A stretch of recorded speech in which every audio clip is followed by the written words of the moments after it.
My name's Jon Kohl. I was at Dartmouth between 1988 and 1992, as you can see from my background, where I interacted with Dana through my environmental journalism class, through the environmental studies division of the Dartmouth Outing Club, for which she was advisor, and for a magazine that I started called Sense of Place Magazine, an environmental magazine, for which she was also an advisor.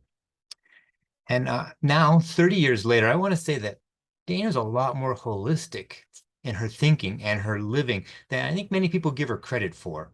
But of course, when I was 22, I didn't understand that. It's taken all these years of matcha racing to come discover some of the multiple facets of Dana Meadows. But when I was an undergraduate in 22 and learning systems thinking and system dynamics, I was very excited. And I said, this is holism. And I thank Dana very much for having me sent down that path.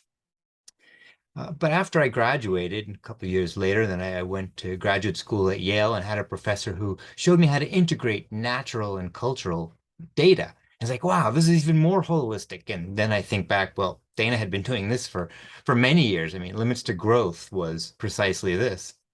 After I graduated from Yale, then I worked for a nonprofit international conservation organization called Rare Center for Tropical Conservation, where I came to realize that conservation development wasn't just a technical issue, that you had to involve communities to get anything really done.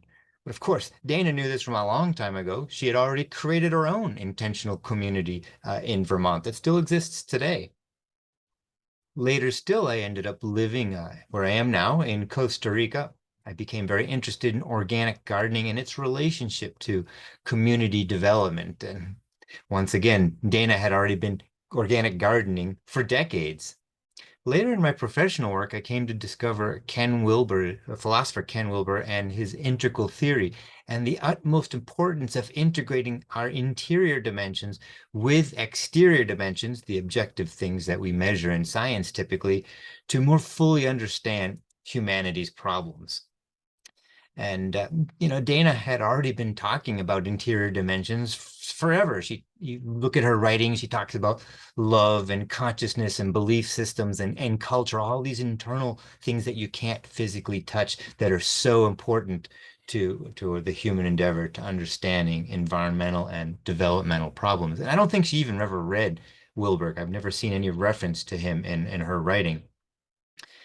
Later still, and much more recently, I began starting in studying and practicing in spirituality and consciousness as a critical component to the development process. Every environmental problem has a large part human consciousness. And recently discovered that Dana had a particularly strong interest in Buddhism.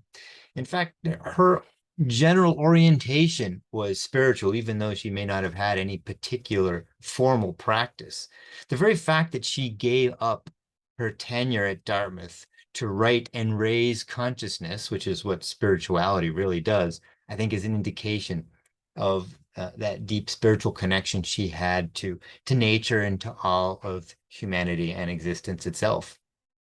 So when many people think of her, they think about computers and systems dynamics, which of course is what Limits to Growth principally was. But she is so much more than that. And she started me down the path with that system dynamics and systems thinking.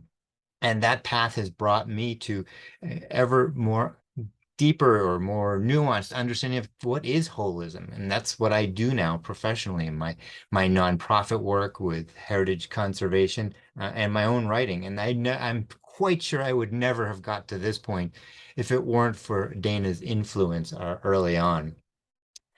If there is such a thing as a soul, I think Dana's soul had a very deep mission to raise consciousness about the interconnectivity of environment and all these different aspects that lead to our current human crisis.